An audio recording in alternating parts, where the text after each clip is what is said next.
Hey everyone, John here from testprepinsight.com, and today I'm going to be reviewing the Korean language program from Rosetta Stone. I'm going to cover how the Rosetta Stone program works, what their learning method is all about, the pros and cons of this course, and whether I think it's an effective program for learning Korean. And just as a heads up, since I'm just going to be covering the major highlights in this video and trying to keep things kind of short, if you find you need some more detail at any point, you can always check out our full detailed written review over on our website. An easy way to get there is just to Google Test Prep Insight Rosetta Stone Korean Review. That's a quick way to find it. Okay, so before I just jump right into the pros and cons, let's first discuss how the Rosetta Stone Korean program is organized.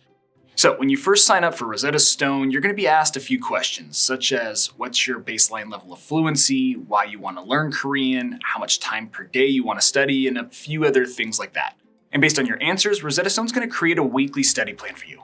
However, while the study plan is quasi-personalized, if you take a step back, the Rosetta Stone Korean course really just consists of 12 different learning units that cover various topics, such as travel, shopping, health, and a few things like that.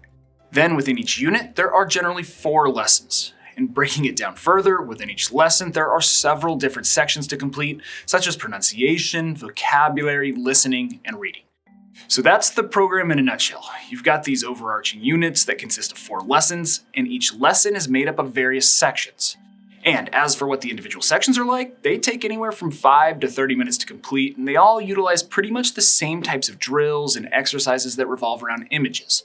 I'll discuss the benefits and potential downsides to Rosetta Stone's lesson format in a little bit more detail here in a bit, but for now, just note that in order to complete all the sections that make up a Rosetta Stone lesson, you're looking at around 50 to 60 minutes in total. Now, it's also important to note here that unlike a lot of other language learning apps out there, Rosetta Stone's Korean program is built around immersion. This means there is very limited use of English throughout the lessons, and there's no moderator or guide there to hold your hand.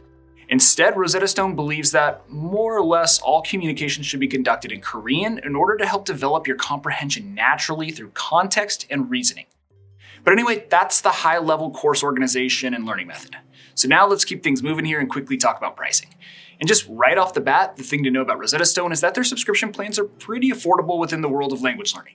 The company offers 3 different plans to choose from. You've got 2 monthly subscription options and 1 lifetime package.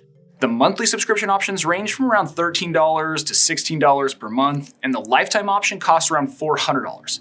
But that includes access to all Rosetta Stone languages, not just Korean.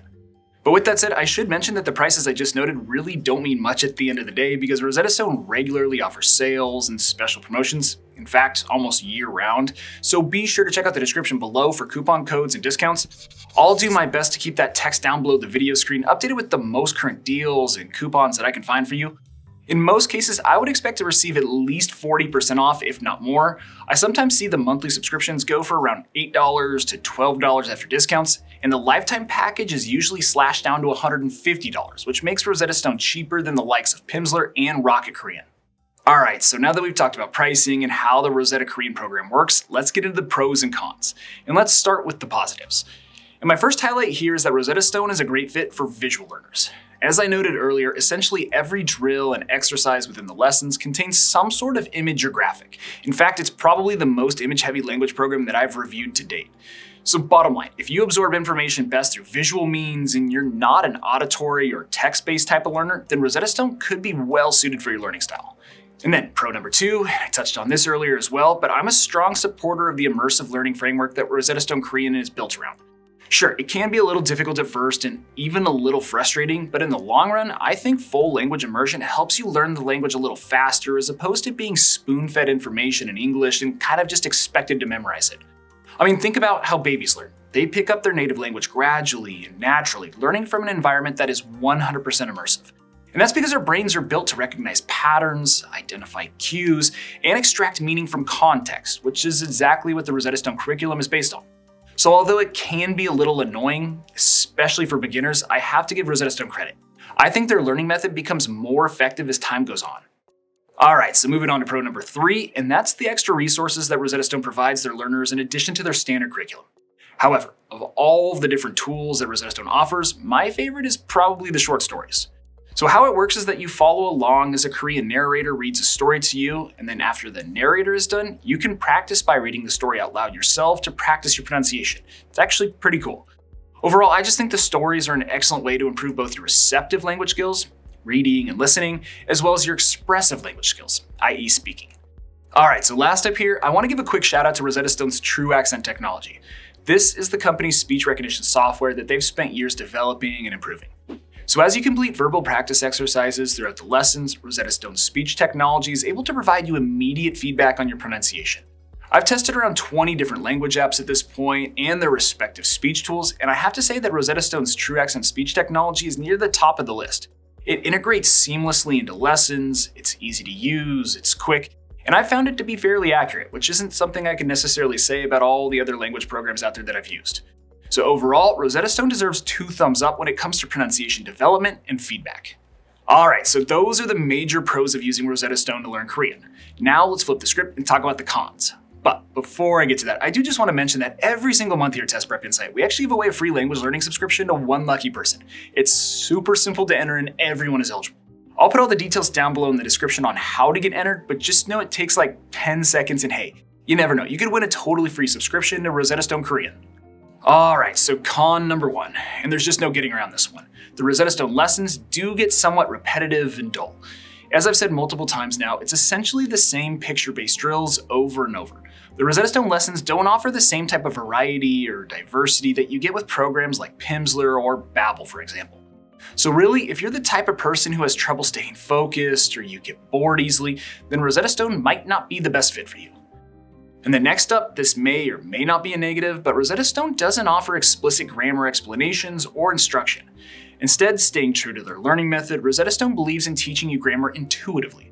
In other words, you won't be asked to memorize the Korean subject, object, verb grammar structure like you would with other language apps out there, which might be an issue for some people. There's definitely a portion of the population that would rather be hand-fed simple, concise grammar rules to help them quickly grasp key concepts. Instead, Rosetta Stone immerses you in the Korean language until you begin to notice grammatical markers naturally. So I guess it just depends on which side of the grammar fence you sit on, whether this is a pro or con.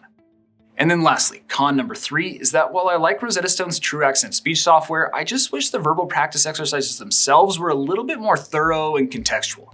They're just sort of basic. You're really only asked to listen to and repeat words and phrases independently, which is great for working on your pronunciation, but not so great for learning to use the language in a spontaneous and conversational manner. I guess what I'm trying to say here is that I wish there was more opportunity for you to think on your feet and use the language under pressure, sort of like what you get with other programs like Pimsleur and Rocket Korean, where they have these simulated mock conversations. I think this type of verbal practice would prepare you to start holding basic conversations faster. But anyway, that about does it for the detail in this review, so let's get to my final verdict. Is Rosetta Stone a good app to learn Korean?